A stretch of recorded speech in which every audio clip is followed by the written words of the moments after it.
It is an honor. So it's a pleasure to be here with everyone. And as we start our webinar, I just want to, it's a bit cold, so I hope we are all warmly dressed. Thank you for those who've already joined. Thank you for your greetings. Karibu sana Dr. Shikanda na kuona pale. I can see you're warmly dressed. I don't know why Eliaza is not warmly dressed. Yeah. Eliaza is a young man. Yes, Yeah. but I'm not a Gen Z. Yeah. Okay, so thank you everyone. Thank you for joining in. Today we are discussing a very interesting topic, and our facilitator is Dr. Shikanda, and he will take the usukani in a short while. But before we get there, as Eliasa mentioned, this was supposed to happen in June. And you remember in the month of June, we were focusing on mental wellness, and we shifted focus from matters internal auditing to dealing with mental well-being. And in that month, we had a session with who did we have a session with, Bwana Eliasa? Because we had two sessions. One was by your favorite person. Who was that person? Perhaps you can remind us. Yeah, I don't know why you're saying is my favorite. That is Burale, yes. Yeah. Yes. So we had the man of God, Mr. That is true.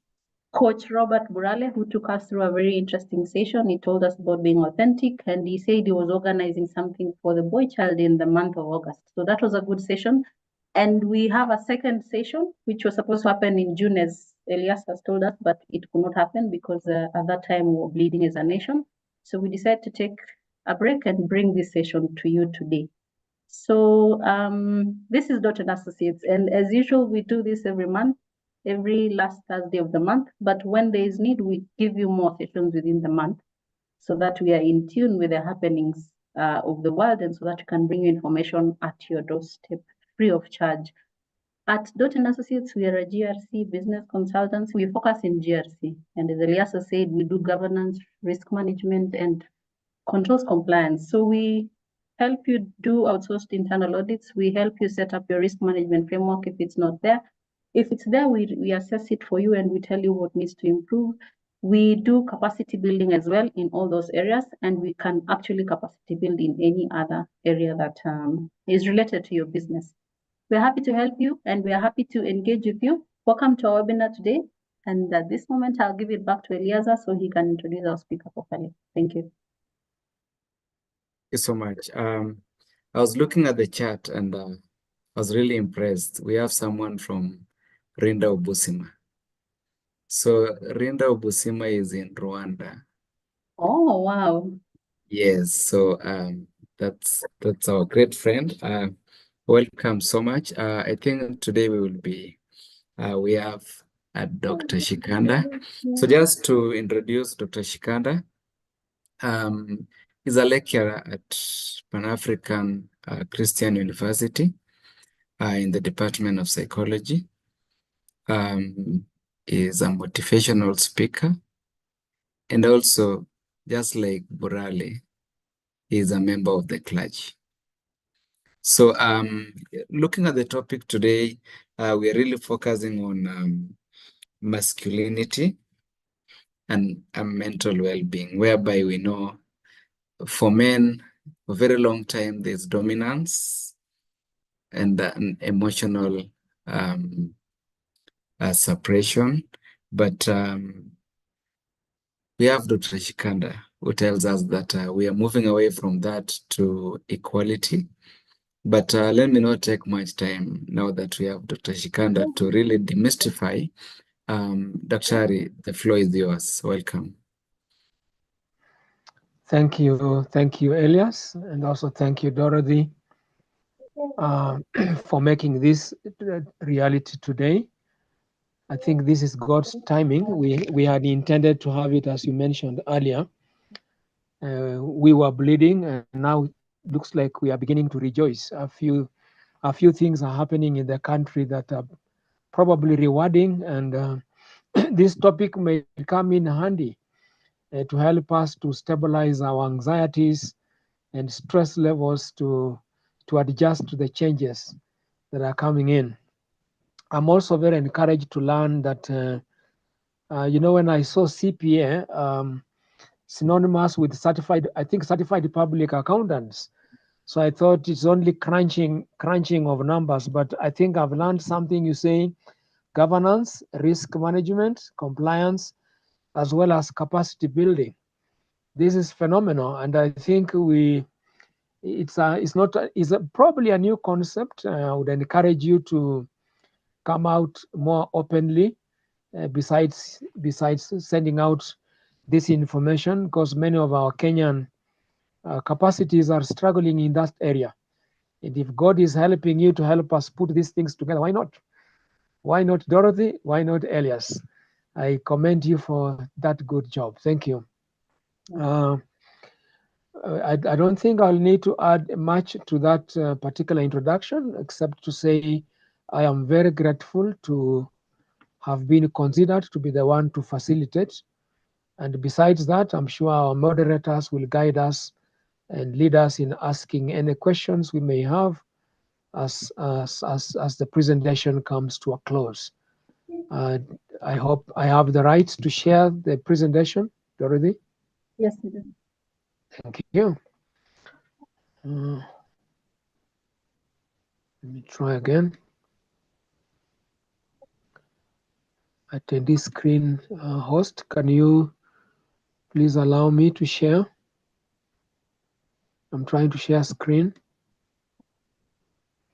Yes, so what is the feedback on your end? It's saying host disabled attendee screen sharing. Okay. Let's try fixing that. Okay.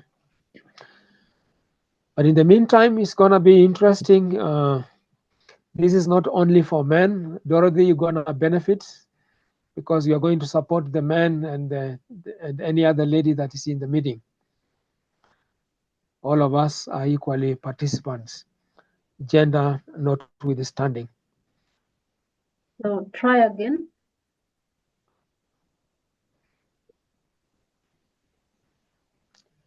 Yes, I think I'm getting there. Let me try now.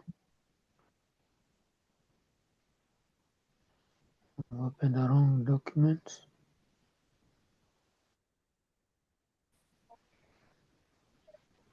Let me share now.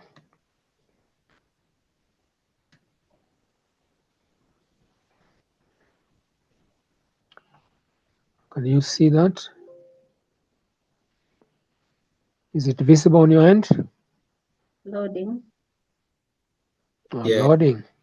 Yeah, it's loading.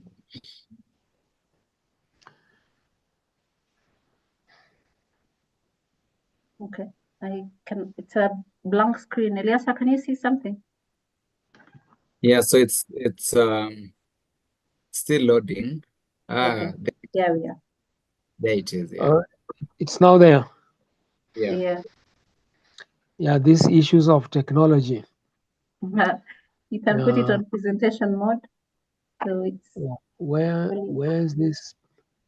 At the top of your screen, there's a red, purple, then the fifth one. The fifth one after that. That one. Paleju. Upper. There, yes. Is that okay? That should work. And that is. You can continue though. Oh, okay. Thank you. So, ladies and gentlemen, I take this opportunity to welcome you to the presentation I'm privileged to make this evening, which is entitled Masculinity and Mental Well-Being. And in that context, redefining roles in the contemporary feminine wave that has taken this, not just this country, but I think the globe. Generally, the female person has really come out very strongly. And so we are not looking at it in the context of how it used to be, but how it is now. And so how are we going to try and make our end or survive within this particular context? So I'll try and operationalize the terms that I'm going to use in my presentation so that when I make the presentation, you understand it in the context of how I'm defining the terms. Masculinity will be the characteristics, and when you talk about characteristics, is the characters expected to be inherent in a masculine or in a male gender, and then the roles that this male gender is expected to play, and behaviors the society expects of any man. And when we look at this from a general context, it's not just the African. And even when you go deeper, it's not just that specific culture or community you identify with. When these developmental studies have been done across the globe, they have been found to have a lot of similarities. And then on mental well-being, we'll be looking at the ability of this man in maintaining emotional health in the process or within the context of those characteristics, those roles, and as well as in those behaviors. Again, in this presentation, mental health will be used interchangeably with mental well-being, and that will mean it is going to be implying the same thing. The one that is difficult to have a specific or a definite definition for it is contemporary feminine wave.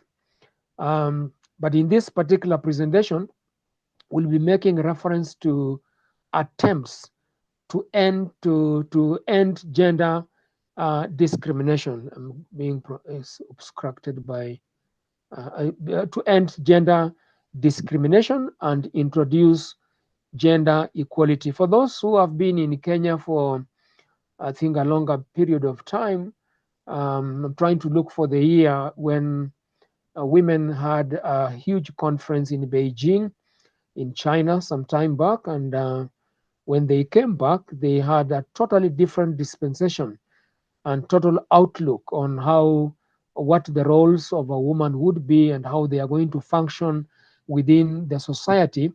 And that, to my understanding, is when this particular change became very loud.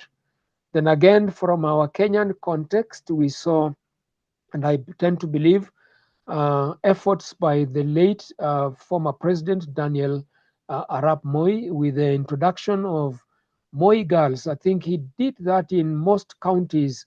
We have Moi Girls schools and promoted the girl child's educational alongside the boy, of course. And we've seen the entry of the girl child performing duties and tasks that were hitherto for masculinity, for men only. So now the question is, as these changes have been happening, how has the Kenyan man or any man in our context been receiving this? Have they remained stable? Have their characters and their roles and behaviors remained the same? And if not, and if yes, what about their mental well-being? Has it been impacted? So in this presentation, those are some of the areas we're probably going to be redefining, to look at it and see how we can unpack this, and me and you to engage into a conversation on the way forward. So trying to move my cursor, I don't know. Yes, thank you.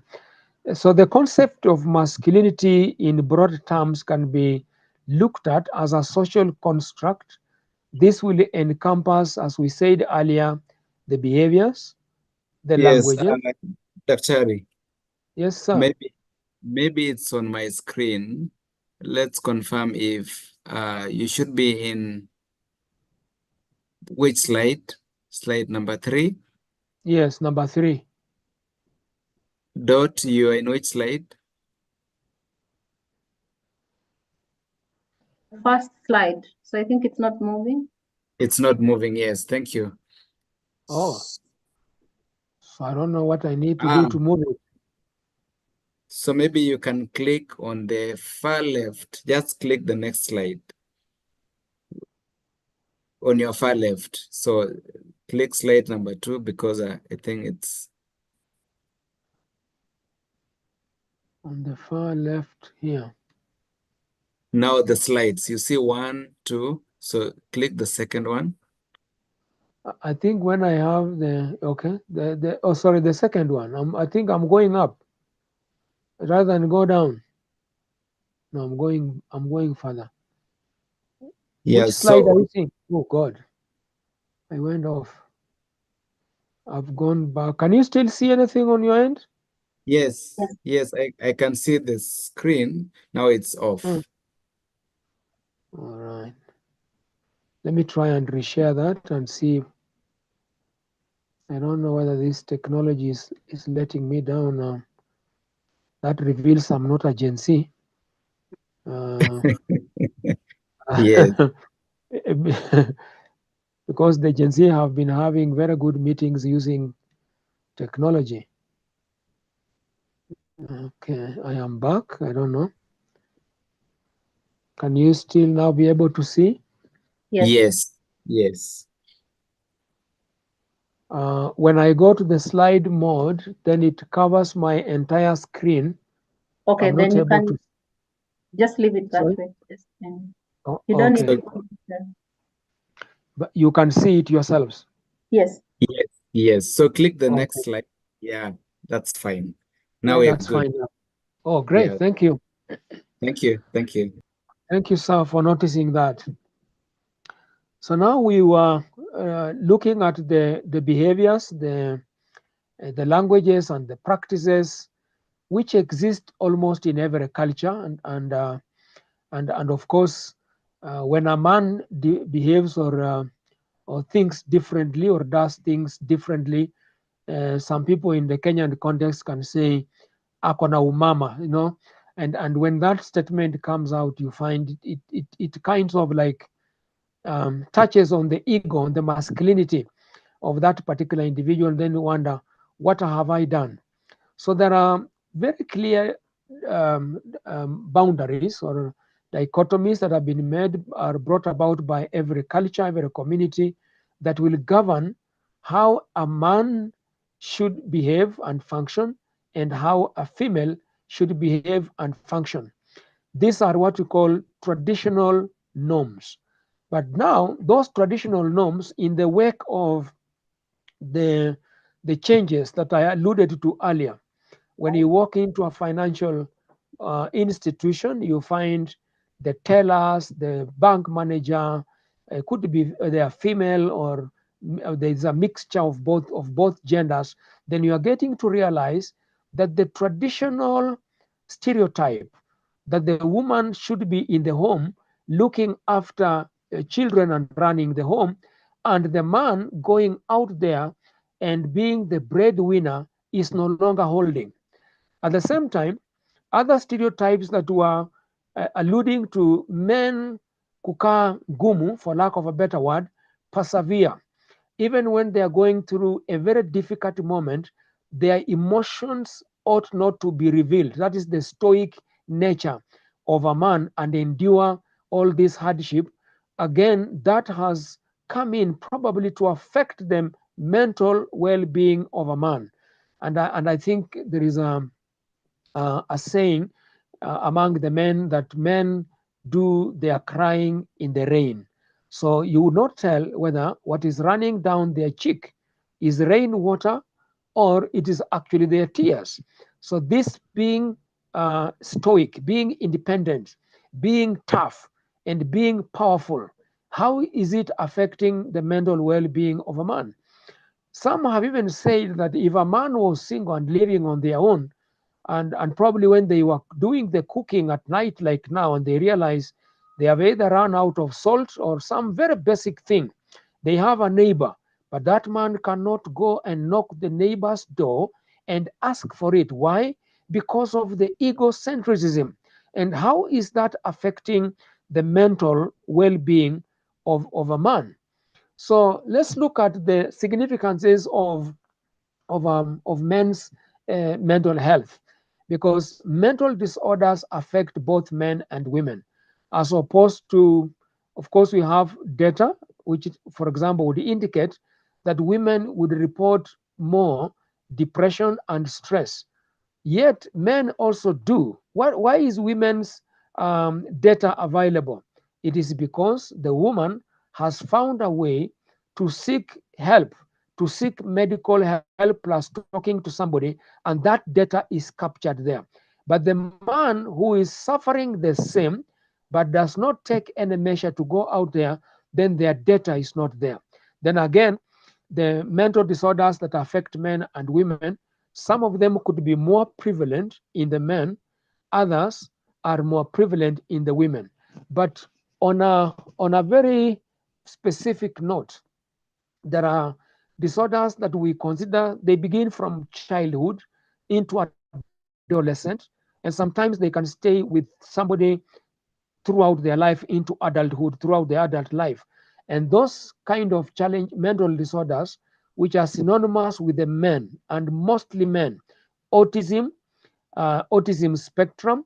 This is a disorder that is characterized by social impairment and attention deficit hyperactivity disorder, something a disorder that a person cannot be able to keep together. They are hyped up, they are excessively active, and this wears them down in many ways. So when data has been followed up, we find the male gender is more synonymous with this disorder than the female gender. And again, in many other mental health disorders that we may not have the opportunity to look at this time, the diagnostic statistical manual that defines and gives symptoms for these disorders will have some differences in the way it manifests in a man would be different in the way it manifests in the woman. And because the female are more social being and outgoing persons, they are able to mitigate this by talking to a neighbor, talking to a workmate, talking to a friend even on phone, or even seeking medical help.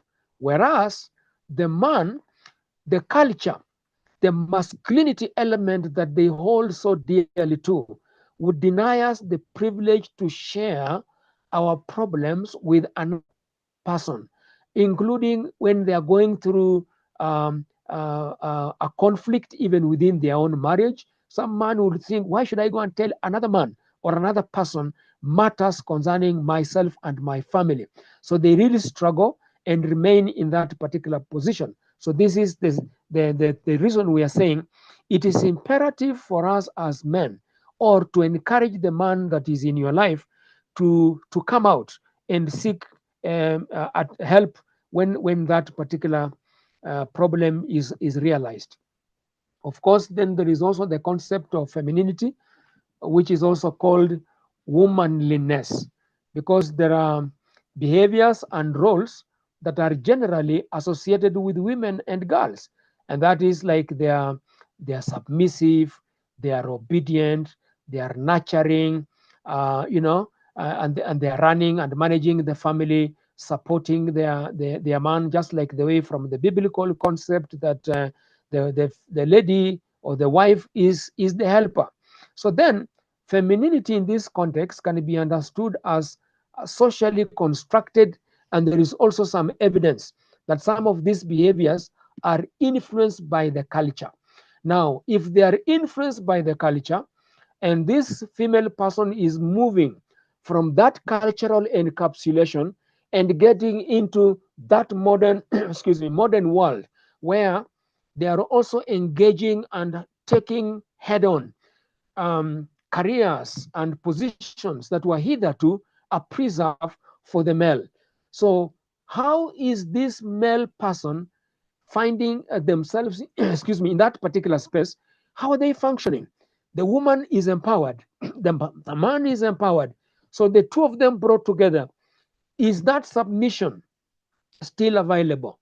Is the man finding it like this woman is being a threat in the, and then maybe the participants that are in this presentation on this in this webinar, maybe they will engage us on that and just figure out where we as we speak right now.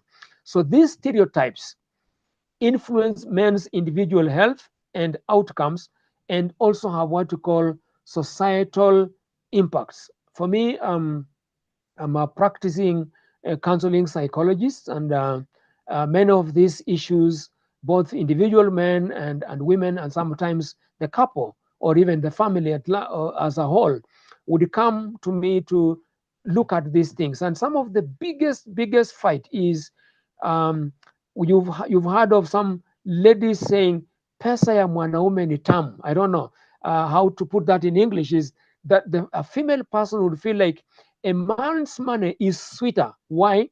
They have a salary, the man has a salary, but the woman will still sit back and say, I still need to receive from my man.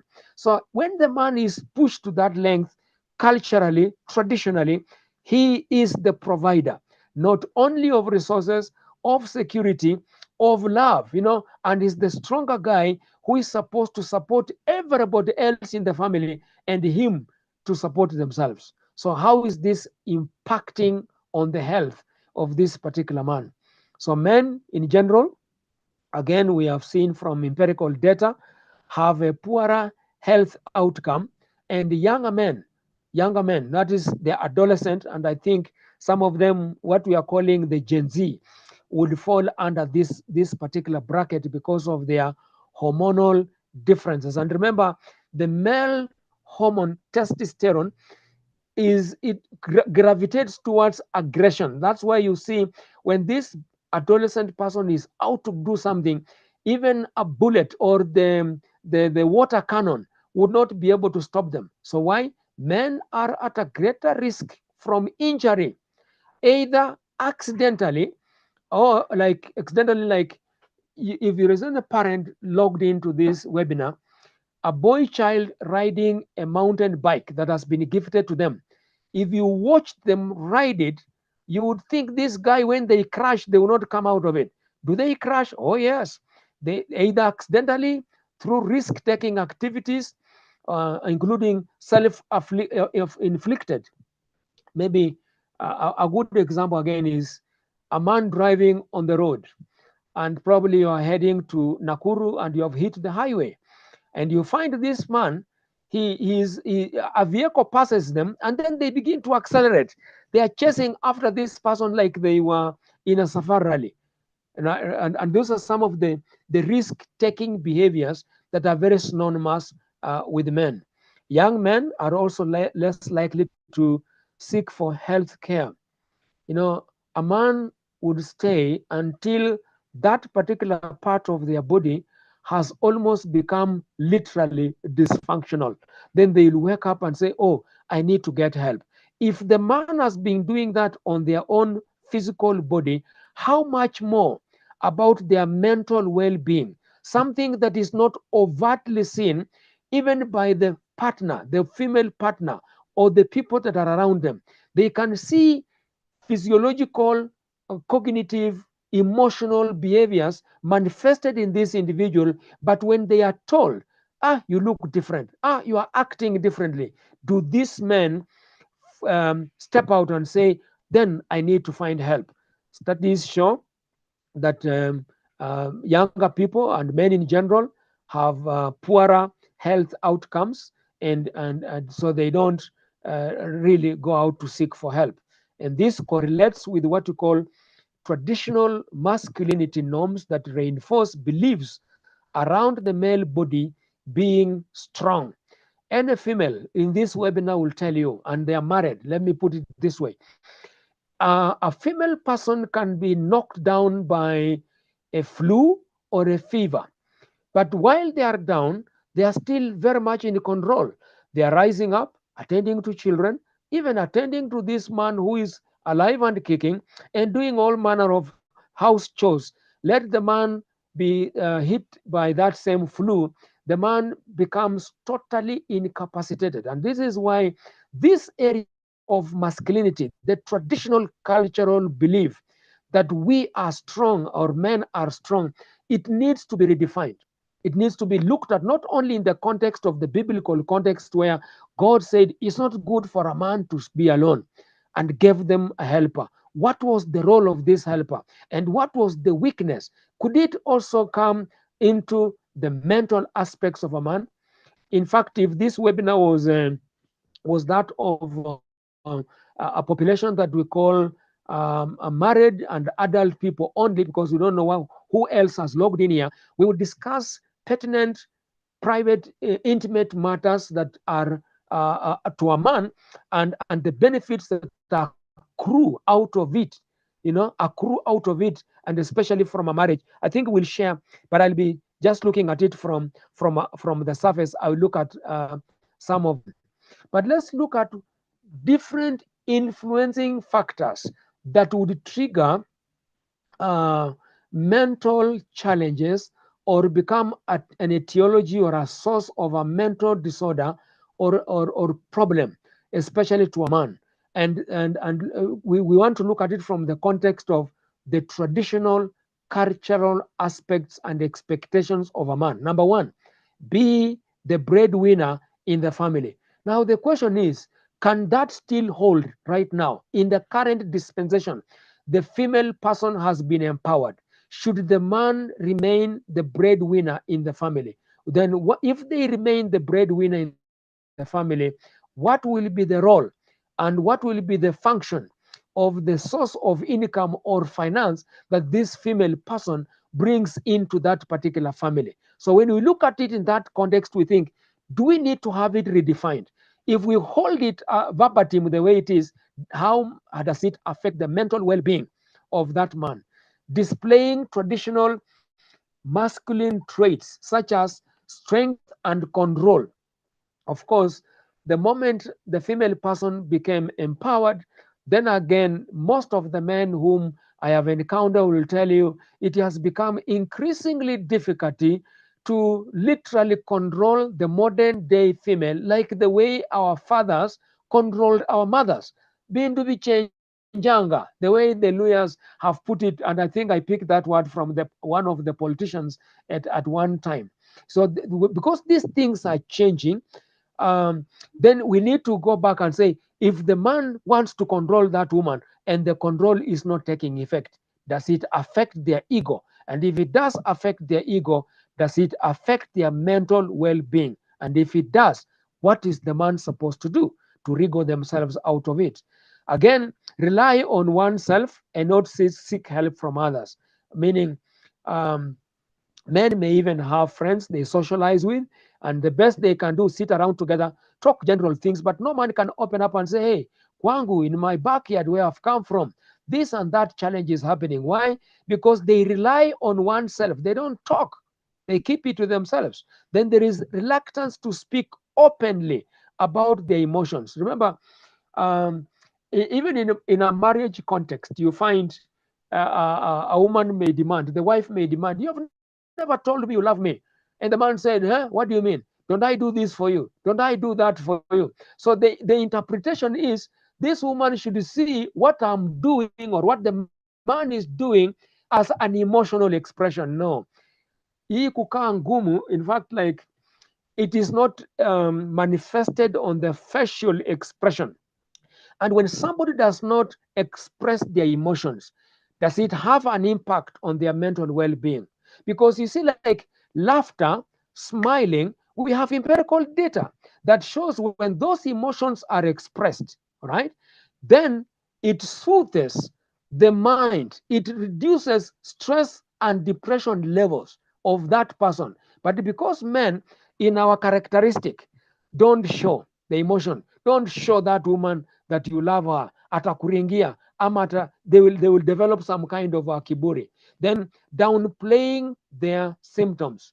When you ask the man, how are you feeling? I'm good. And you can see, somebody else can see clearly, this man is not okay, but they want to hide those symptoms. Then we have what we call social norms. Like when they go out visiting one another, they are merely looking for the company, maybe to have a drink together. But in that drink, they will speak politics, they will talk football, they talk about general things, except themselves.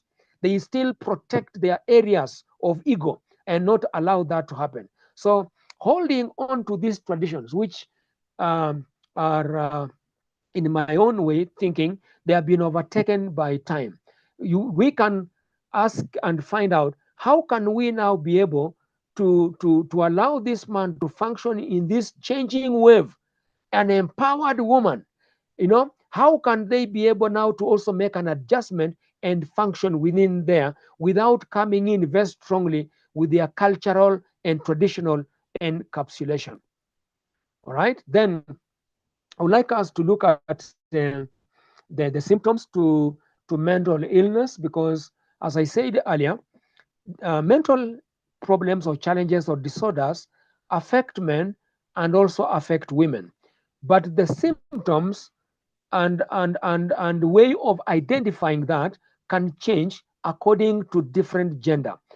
Among the men, the most noticeable symptoms when a man is struggling with mental well-being, the indicators, that's what I'm looking at, would be among the following, but not limited to this: anger, irritability, or aggressiveness. And at that time, that anger, irritability, or aggressiveness has no etiology. There is no source. Because the person to whom that anger, irritability, or aggression is being meted, they look back and say, what is the source? What did I do wrong? Again, secondly, noticeable changes in mood. Who notices? Not the victim, but the people that are around them. It could be a workmate, it could be a wife, it could be a sibling within the home, and saying, hey dad, I'm seeing dad is not on in the mood he has always been in. Or loss of energy, meaning because of these muscles and being expected to drive or lead the family, and yet they find they have no energy to even rise out of bed. That's an indication. Or appetite, either loss of appetite or appetite just shooting up and beginning to eat so much. It is an indication, because depression functions in very different ways, including stress. Then we'll have difficulty sleeping, what we call insomnia. The people who grow up in the village and they live probably in grass thatched houses understand insomnia better, because you'll be lying down in a grass thatched house, the rays of the moon are passing through some of those spaces, and this person can almost count all the poles, the diagonal, and so forth, and because sleep is not coming. So what is the reason why this man is not able to sleep? Insomnia or hypersomnia, which is sleeping too much and not being able to gather yourself up and rise out of the bed. That is a symptom of a mental challenge. Then difficulty concentrating. They are given assignments, like I've heard from our two hosts here who are professionals. When you locate an assignment to a man, and then you realize they are not concentrating, they are not taking instructions, and even whatever it is they are presenting, there is a challenge. Rather than just take disciplinary actions on them, just try to figure out what's going on, or feeling restless, or they are on the edge. When it comes to being on the edge, sometimes you can even actually notice anybody who is either irritable or they are on the edge by their way of sitting. When you give them a seat, you ask them, take a seat. Rather than sit fully occupy the seat, they sit on the edge. They are always there, and even in their behavior, you say something, boom, they are very irritable. Then those are people who are on the edge. Increased worry or feeling stressed, and they cannot actually be able to fathom or lay a finger on what exactly is causing them to have this excessive worry. Misuse of alcohol, drugs, or both. That means then, if a man you have known for a moment, they have not been indulging in heavy drinking, probably they have been what you call occasional drinkers, social drinkers, but now they have upped it from users and become abuser, meaning the alcohol is now being used as a mitigation measure to numb the emotional pain they are going through. So don't just look at it and think this man has increased the intake of their alcohol, like they have just become alcoholic. No. Is it a symptom that this man could be shouting or crying out and they need some help? Again, other signs could be persistent sadness. Of course, we know from the symptoms of depression, somebody being sad all the time, most of the time, for at least a period of 2 weeks or more, that is an indication there's something wrong with that, mentally wrong with that person, because they can't tell you why they are sad, because nothing has happened. Or feeling of hopelessness. If you hear a man saying, hey, for me life seems like is useless, I've been toiling and I don't even see why, things just seem to be hopeless, that is a person who is bordering on suicidal tendencies. And that's a mental issue. Or feeling flat. No, you like if you told somebody, hey, I love you, don't you expect them to, but if you told somebody, hey, I love you, and they are flat, they say, there's something not right somewhere, because they are not attaching their cognitive understanding of what the person said to their emotional expression or feeling.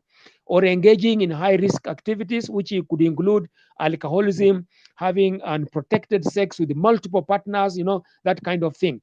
Or having headaches, digestive problems. And yet, whenever they go to see a medical doctor, a physician will tell them they cannot be able to find a biological reason or cause why these aches and headaches or digestive problems are there. What would that mean? It could be psychosomatic, meaning the mind affecting the body. So the stressors in the mind are the manifestation of the physical challenges the person is experiencing.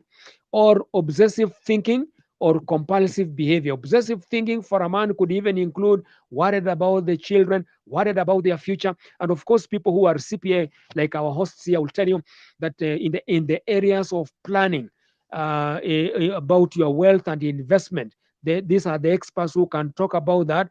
But I would also come in and talk about the developmental stages when a man now reaches a certain age, and then they begin to look back and seeing where they have come from is very far.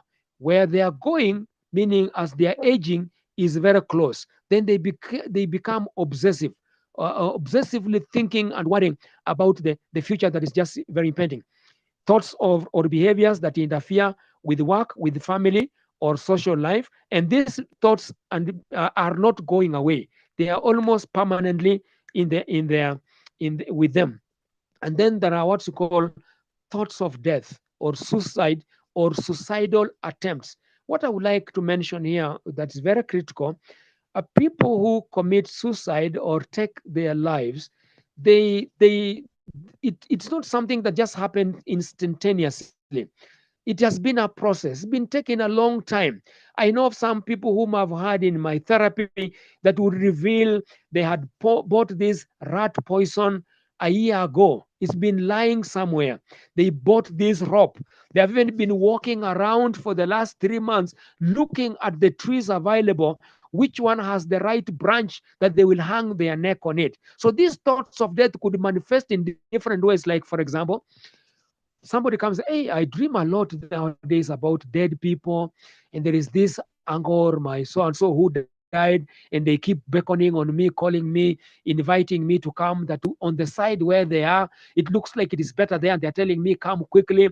Or so our people talking about life is hopeless, I don't see the reason why my wife doesn't like me, my children despise me.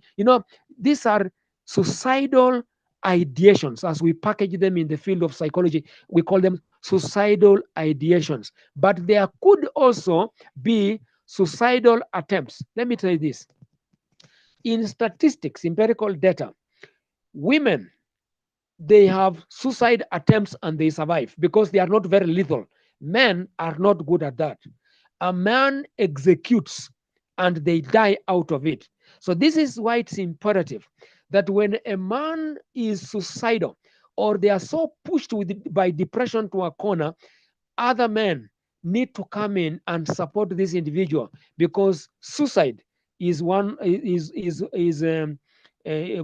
tied to depression.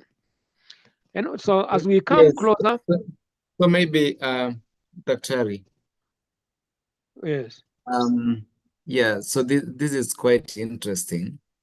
And of course, Of course, I would expect members to post their questions in the Q&A section.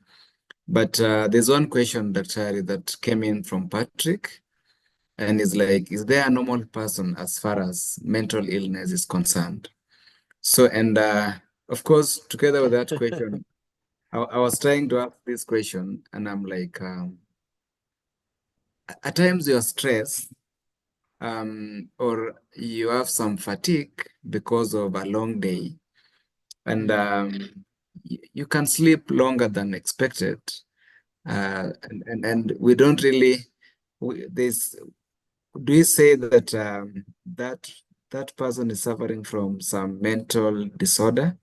So maybe you can talk about that briefly before you roll over to the next slide on mitigating all this.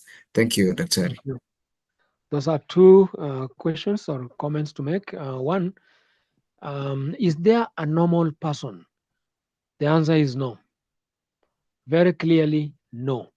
And I think from the general perspective, people have said all people are mad. It's just the degree that matters, that differs. Is that true? I believe it is. It is only when that abnormality has reached certain limits that it causes somebody now to become dysfunctional, then it becomes negative. Another example is probably to use the stress. Stress is negative in one way when it is excessive, meaning the body and through the mind weighs the resources that are available. It automatically, the brain automatically calculates that for a person. You don't have to go into what the accountants will look at and say, let's look at the figures, what do we have, and that can mitigate that problem. The brain assesses that, and once it assesses and so shows that I have enough resources to mitigate the school fees, the house rent, and so on, then it becomes less or positive stress. That's positive stress. You have the resources, the stressor is there, but you have what it takes to meet it. But now stress becomes negative when you assess and it doesn't help you. So can we say that person is stressed? No. Stress is good, because without a stressor, like for example, Elias being an employer, it is the stress that you impose on your employee to make deadlines, to meet the deadlines. It is that stressor that makes them meet that deadline. So without the stressor, nobody will be motivated to work. Without the stressor of an exam, no student will be motivated to study. So we have that degree, it is there, of everyone having stress, having depression, having some kind of challenge here, but it is that degree that matters. That is one. Number two, on the other question that Elias asked, when somebody has come from a very exhaustive experience, maybe a journey they have walked, or maybe something they have engaged in, and it has worn down their physical body, the muscles of the body require to rejuvenate. So by you lying down and switching off, that is not a disorder. But when somebody has some tiredness in the brain, the tiredness of the brain will not even allow you, even if you rested for a longer time, to rise up from that particular bed.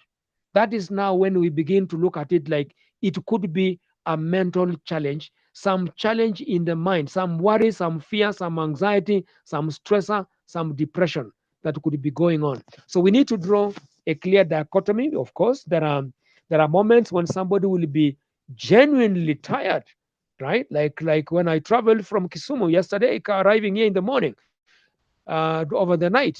Then so I had to take a good rest so that I can be physically fit for this moment. If somebody found me and thought depressed, no. Assessing a disorder should have been observed over a period of time. That is the difference between a mental well-being and a physiological condition. The physiological condition can be boom, prompt. Mental health would be observed for a longer period of time. Yeah, that's how I can answer that. Is that okay, Elias, and the other questioner? Thank you, Daktari. Yes, All right. thank you. Proceed. Yeah. Okay. So we look at the mitigation measures. Of course, reevaluating what you call traditional roles and stereotypes. The wife in the home wakes up early, goes to work just the same way as the man goes to work. You are both of you coming back from work in the evening. Are you exhausted? Of course you are. Both of you are exhausted. But of course, the traditional role will demand and say, man, sit back. Woman, run around like a headless chicken. Do everything else as the man is just on the couch there, waiting for the meal and other stuff. Is that correct? Stereotypes of the tradition will say, yes, that's what the man needs to do. But in the present dispensation, as a sensible man will say, both of us are tired. What is it that I can also be able to do in the midst of all this so that you can support one another? And vice versa also for that female person, not looking at it from the traditional perspective and saying, it is the work of the man to provide. How about your income? How about you also getting engaged in something meaningful that is productive? So we need to have what I call a paradigm shift from beliefs that have been overtaken by time, expectations that are not even realistic anymore, perceptions of the roles of a man that were there during Noah's days that cannot be applicable in the present time. Motives again towards differences in gender needs again to be redefined. Look at it and say, is this a life partner, a partner in your space, or is this somebody who has come to do stuff for you and not for one another? Reevaluate attitudes. In fact, if you read some of psychological books on attitude, actually, attitude is everything. Attitude is what drives somebody. We do even what we call attitude tests in employment before, to know whether this person is suitable for a job. The CV is shining, but the attitude can make me, as a psychologist, say differently concerning a person.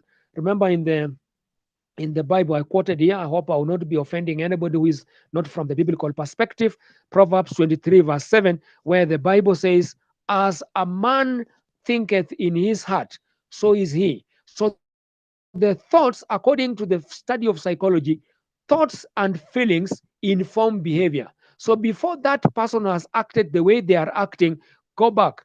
It's coming from the mind, from their thinking, and from the way they are feeling. That will be happening. That now, as our closer to the tail end, let's look at how relationships, if we are able to merge the two genders and able to find some compromise in the stereotypes, in the traditions, in the culture, and this man married, this woman married, working together with a man, what are the benefits that will accrue from this?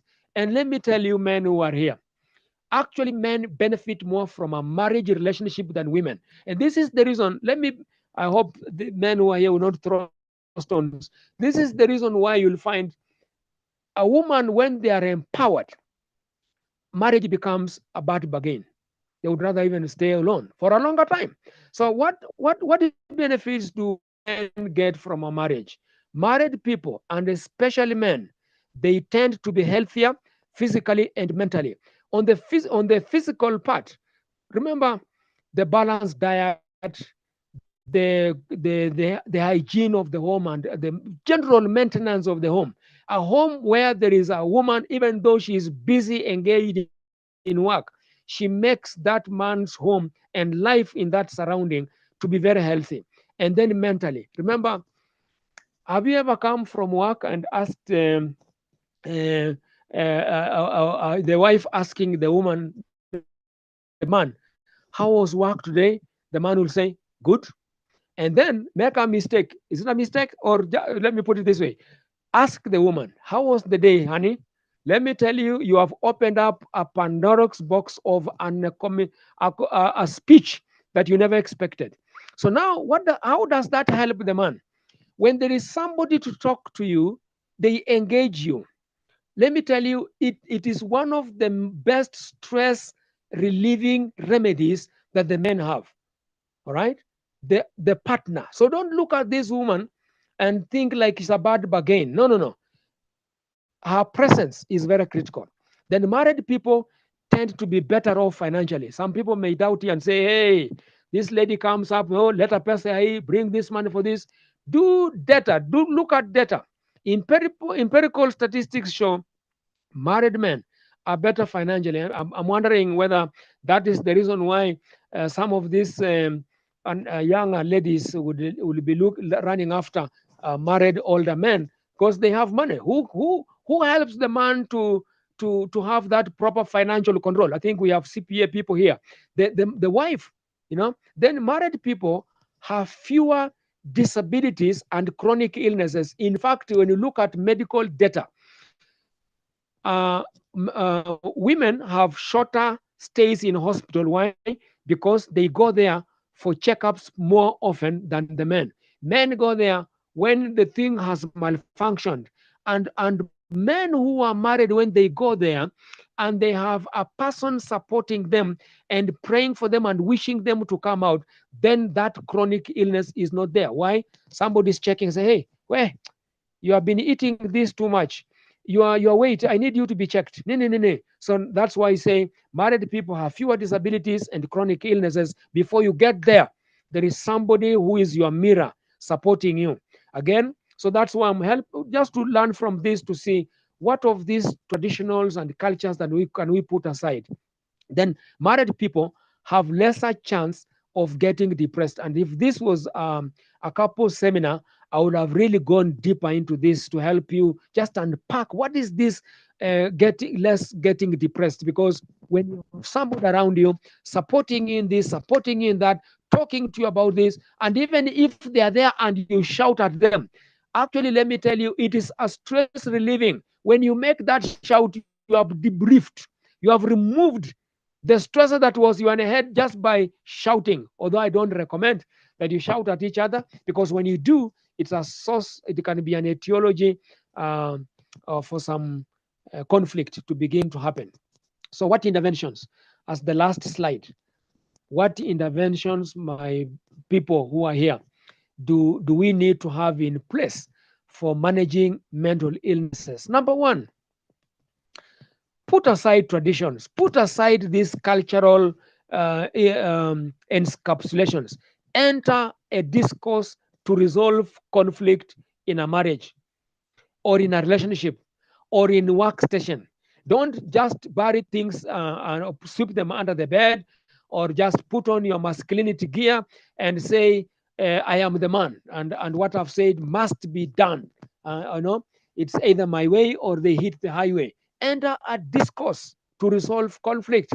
Number two, seek marriage and individual counseling therapy. Many women would come out and say, hey, I'm going through this challenge, help me. And when you make a phone call to their husbands, they wouldn't come. Yet if the man would have come, they would equally benefit from that approach, not just the woman alone. Number three, communicate with the family and friends about your situation, what they are going through. Don't make it look like kuongea ni umama, because that is a traditional thing and cultural thing that has been overtaken with time. Talk, because that's what God gave us, the ability to talk. Then learn to manage stress. Stress management is a totally is a huge topic on its own that we cannot capture it here, but it includes something like including sleep hygiene, ensuring you have proper self-care, ensuring you have good sleep. Good sleep is 7 to 8 hours of sleep, eating a balanced diet, doing exercises, and so on and so forth. There are many ways you can be able to learn to manage the stressors. Then practice positive lifestyle, and positive lifestyle could even begin from your own mind. The negative thoughts, the irrational thoughts that are coming, can you be able to counter the irrationalities with the rational ones? That way you are managing a positive lifestyle. Then finally, seek help.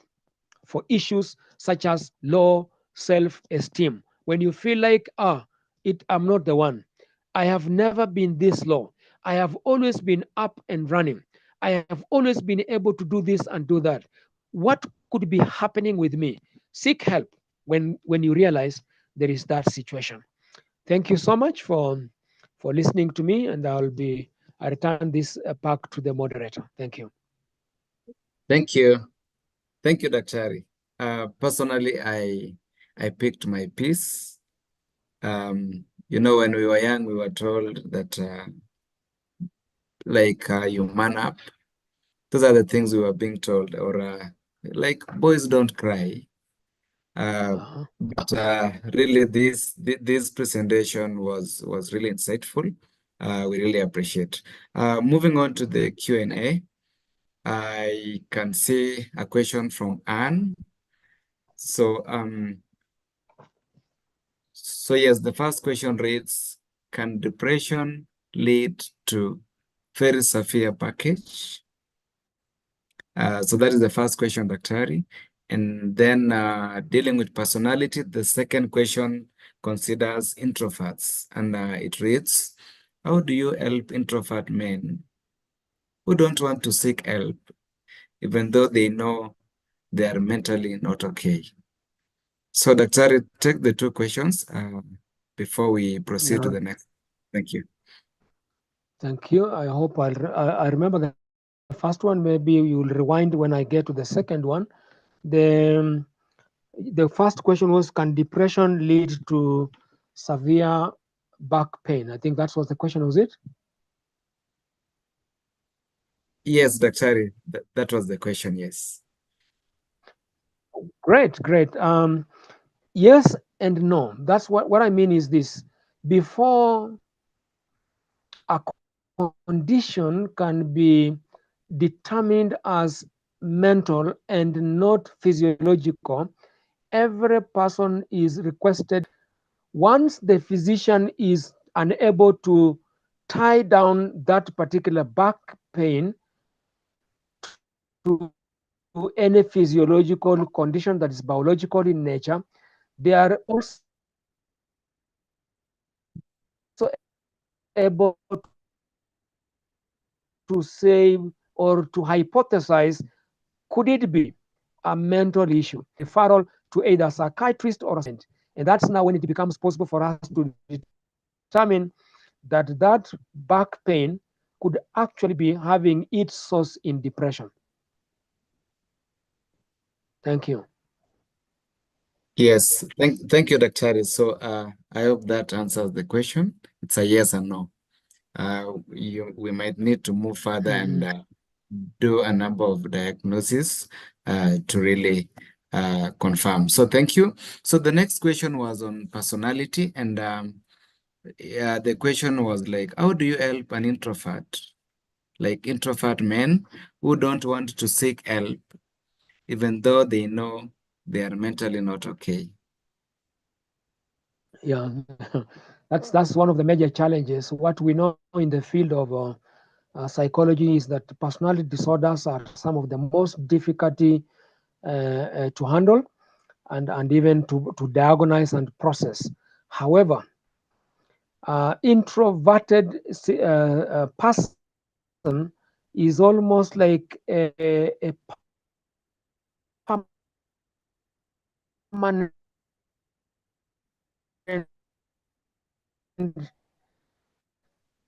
thing in that particular individual. Behavior modification, the individual have been conducting themselves, they will be walked into to see the consequences of your introversion to yourself and to the people around you. And then you would help ask them, what do you think you would do differently from this going forward? If they are now willing, that is when you can now begin to work with them that way. But the moment somebody is introvert and they are saying no, they want to remain that way, it becomes very difficult. It's like whipping a donkey to the river. It will get there, but drinking water is another story. Elias? Yes, so thank you. Thank you, Daktari, for the answer. Yes, so moving on to continuation part of the questions in the Q&A. We're talking about grief in men. So talk about grief in men. How can they seek help because they seem to suffer more than women after the loss of a close family member, like a parent, child, or a spouse? Maybe you can talk about Loss that. and grief is basically very different. Okay. Can you hear me? Yes, yes, Dr. Ari.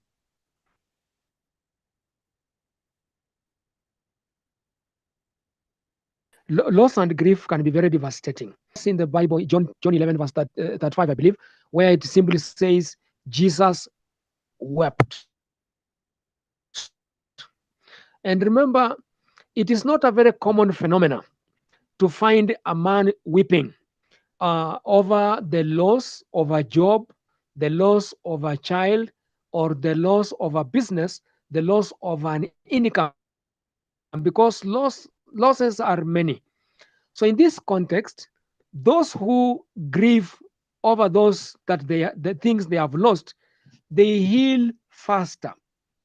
But this cultural encapsulation and tradition that makes the man become stronger even when they have lost a loved one or lost an income, lost a business, or lost health, then it means the loss and grief degenerates into another mental illness just apart from loss and grief. So how can they be supported? I believe this man needs to be surrounded by other people who will work with them. Loss and grief cannot be mitigated by the victim themselves.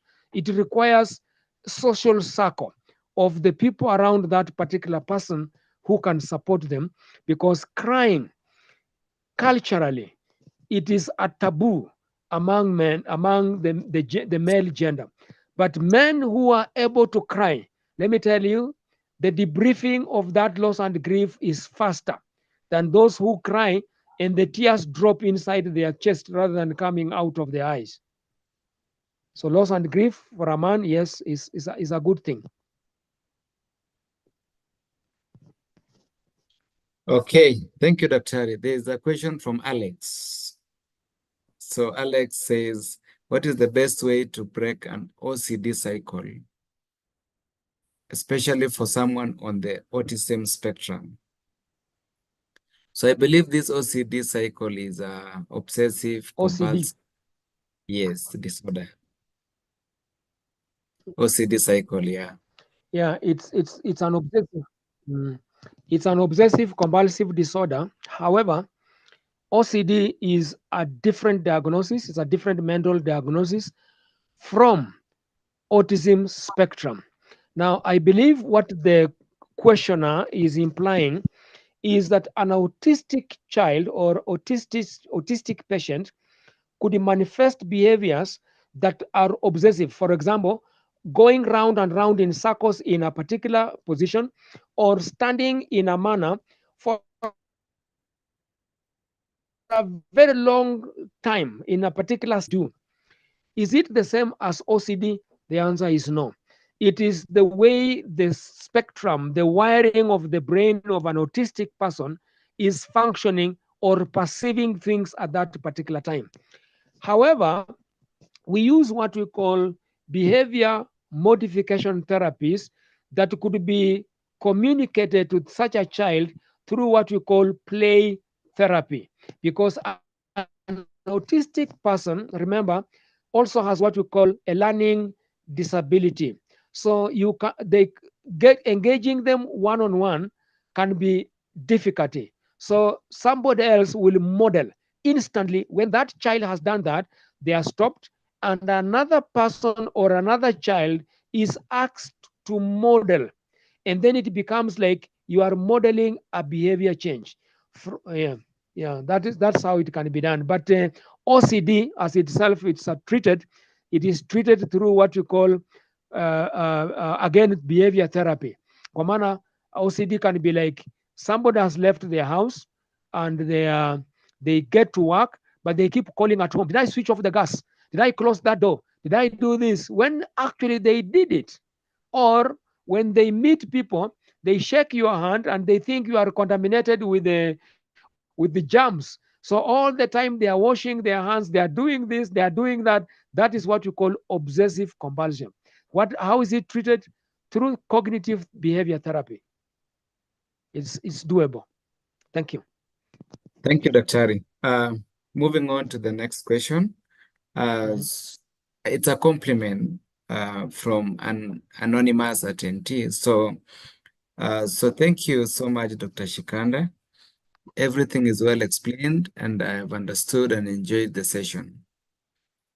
Just wondering if you do something on. They wondering if you would do something on postpartum depression. I believe this postpartum depression is it's a medical condition that many women get after having a baby. Just immediately after having a baby, they get this PPD. That's the postpartum depression. So maybe you can talk about that shortly.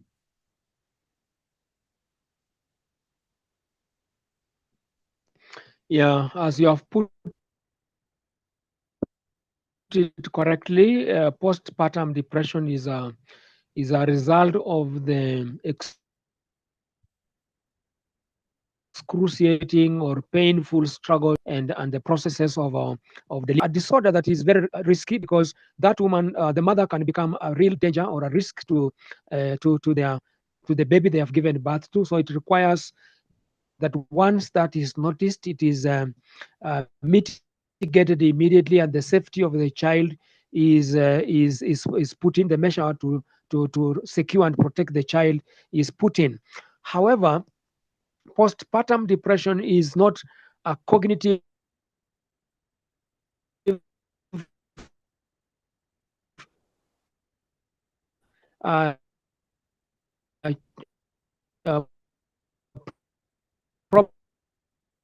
problem that will purely, so to speak.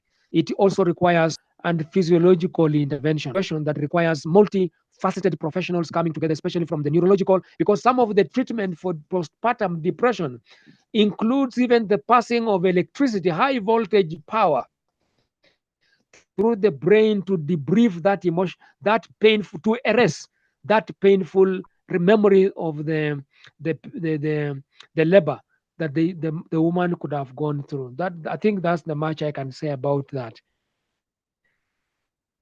Okay. Yeah, thank you, Daktari. So maybe yeah, I see a question in the chat.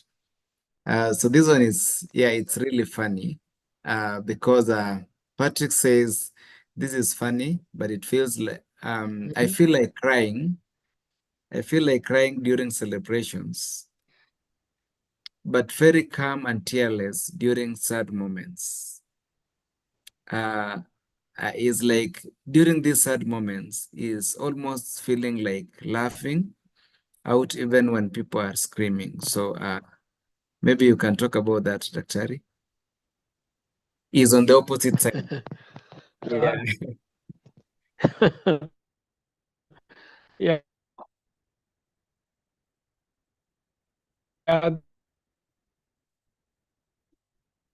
That's a very interesting. It is because the brain then it releases the appropriate behavior for what has been perceived in the mind. So when it gives the opposite, it may not necessarily what we call a defense mechanism. Remember, I said when engaged in a sad moment, rather than cry, they would stay calm. I think that's if I got him right. But when they are in this other joyful, when the reward system of the brain has been triggered, then tears, joy, and happiness will trigger. So it is possible sometimes when an individual, depending on the parenting, because some of these abnormalities or manifestations we have in adulthood could have their bearing in the childhood. Like the example you gave, that a man was told usilie, kaa ngumu. When you fall, you are told we ni mwanaume, kaa ngumu. So probably even during that moment of loss and grief, or a challenge that is happening to such a person when they have become adults, they will try their best to inhibit their emotion. It will not come out. So psychoanalytic theory would call it a defense mechanism. A defense mechanism. So this particular individual may require, if they can be advised, to seek some help. Just sit with a counseling psychologist. They process their childhood history, and that will be found where the rain started beating them. Thank you. Thank you, Dr. We will take 2 more questions. So one reads, so this one talks about forgetfulness. So Christopher says that how can one help someone who developed forgetfulness but does not manifest illness? Forgetfulness has to do, actually is one of the symptoms of depression. That is the illness that it could show. But remember, we have what you call long-term and short-term memory. So I don't know whether that forgetfulness could have something to do with long-term, or it has to do with a short-term memory. Number 2, is that forgetfulness manifested in a school setting, like an exam or a study, or is that coming from a general life? When it is coming from a general perspective of life, then it means there could be an underlying neurological condition. But if it is sporadic, it just happens that these things are not very significant. They didn't make an impact. They were not pushed into the unconscious, into the long-term memory of the brain. So retrieval, the retrieval part of it to bring it to the short term is what is the challenge. Again, that particular individual may require to be supported. But if it is a child in school, and for any parent who is here, probably I could help them and say, if somebody is learning, is studying for an exam, and they wanted their memory to remember what they have read, so they can pen answers in the exam. You do what you call take short points, short notes on a piece of paper that you are not going to file. You are reading and taking the short notes, and when you do that, it is like you are engraving that particular concept or theory or principle into the brain, the short-term brain. The following day, when you sit for the exam, they'll just be popping out, and you'll be writing it like as though you are reading a marking scheme, so to speak. Yeah, but if it is happening often in general things, then the individual may need to seek some help from a mental health provider.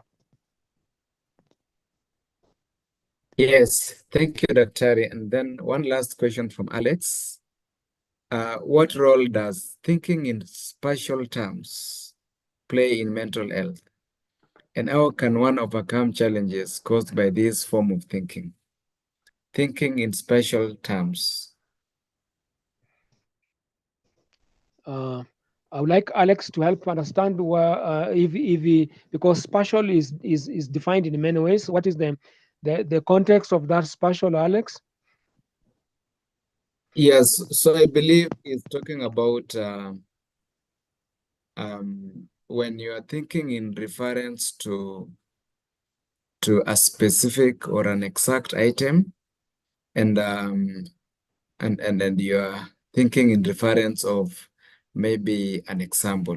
So for this matter, I would say you are referring to yourself. You are facing a situation whereby it's affecting you as a person, and you want to deal with it, or you are referring to a situation whereby it's affecting someone that you know, and you want to deal with that particular situation. That's how I would put it for the interest of time, because I remember in geography we were talking about The human geography talks about absolute and relative locations, I whereby like that. the absolute location is an exact location, but the relative location is a location in reference to another location. So really, I believe that's how we would put it.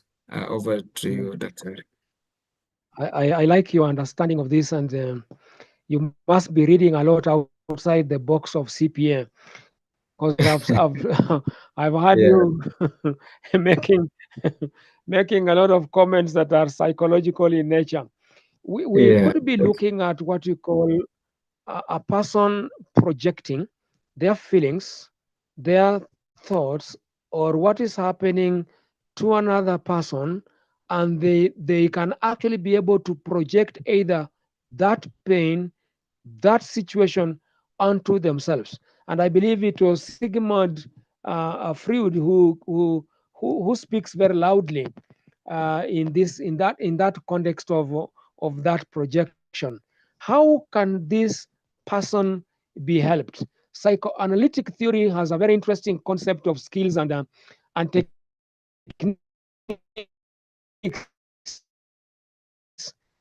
of how that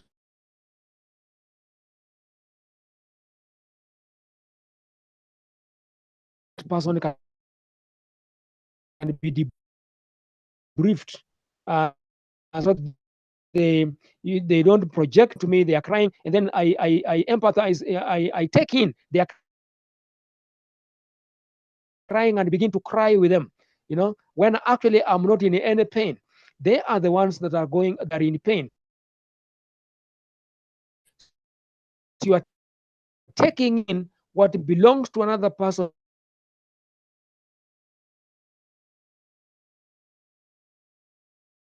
and it can be a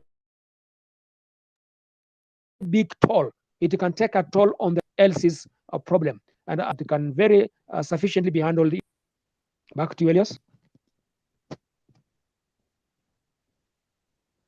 Yes. So thank you, Dr. I think those are the questions that we've received. Yes, I think for the interest of time, our webinar runs from 8 to 9:30. Thank you, Dr. Okay. for that presentation. Allow me to welcome CPA Dot, our managing partner, for our remarks, even as we come almost to the end of this webinar. Welcome, CPA Dot. Thank you, CP Eliaza. Thank you so much, Dr. I've learned a lot, and there are some things I will start practicing. There's no end to learning, so it's always a pleasure to get new insights and to learn. I think maybe I should take a course in psychology, Dr.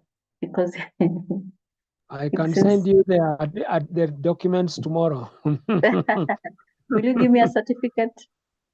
We'll send you to the university to do a postgraduate one. Okay. So, because I think understanding human behavior can be very helpful, because we relate with humans in every aspect of our lives. We bring up humans, we live with humans. So thank you so much for your insights. I have a lot of feedback from across the world, from US, from Africa, and everybody is appreciating how you've taken time to belabor points that would otherwise be very technical, but you have made them easy to absorb and they can be applied in our daily lives. And so that is, we really appreciate you for that. And I know usually you may not afford you, but thank you for talking to our people today as a volunteer. And I have seen there's one question which you might have passed in the discussion, and I think it's by Royan. And Royan was asking, what do you do if the support doesn't help the person that you perceived to be your support? What do you do if that person doesn't help? So, Dr. I'll allow you to answer that as you give your parting shot. But let me just say a few words. I also saw during your presentation that we kept keeping you away from a very dear topic to your heart, that is speaking to couples and, kutoa gag, ni kama tumekuweka gag. So I think we will prepare for you a session so that you talk to couples, married people, parents, without any filters. So I think we should arrange for that. And you've mentioned also a lot of, you have a lot of tips for parents, which I think is something that many people would really benefit from. So thank you so much for coming to share with us. Thank you so much, attendants, for staying with us. I know it's 9 o'clock when you want to watch news, and that's why we also stream in YouTube, so you can also have a view later on during your free time. This is Dorte&Associates. Dorte&Associates is a consultancy that gives you outsourced internal auditing services. It gives you business advisories. It tells you how to run your governance structures. It tells you how to do your risk management. And we also do capacity building. And on a monthly basis, we bring for you these free webinars. We bring for you experts in the field, and they share with you their knowledge, their expertise, free of charge. Welcome to Dorte&Associates. You can reach out to us through our emails, through our WhatsApp group, and we're ready to help you in your businesses. So at this point, I'm going to give our speaker 1 minute to give us a parting shot as we close. And then after that, we can all have a good night and see you in our next session. Thank you. Over to you, Daktari, for your parting shot as you answer Ryan, and then we can close. Thank you. Please rewind Ryan's question. Rewind to kindly. So CPA. Ryan was asking that, yes, you have a support system, perhaps in this case, a friend, a family, whoever, but what do you do when that person doesn't help? When what you thought was your support system doesn't help, what do you do then? Thank you. Thank you. Thank you. Ryan, that's a very good question because sometimes you may not have absolute control over the other partner. It takes two to tangle. When that doesn't happen in the field of psychology, we say we can be able to work with the disadvantaged individual to give them what we call coping skills, because the problem is there's nothing you can do about it. They are not willing to come on board, but what skills do you need to survive in that environment and remain functional? That is also doable through a therapeutic practice. However, most of very grateful as a parting shot to CPA Dorothy, CPA Elias. I look forward to meeting Elias. I think I've met Dorothy in one, I don't know whether we've met in person, but I think we've spoken, chatted more.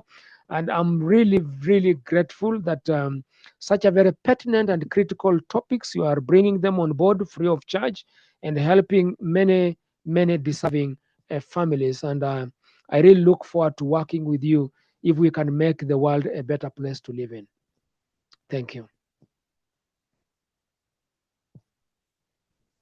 Thank you very much, Daktari. Elias, you have anything to say, or we can call it a night? Yes, we just call it a night. Thank you. Good night, everyone. Have a good night. Good night.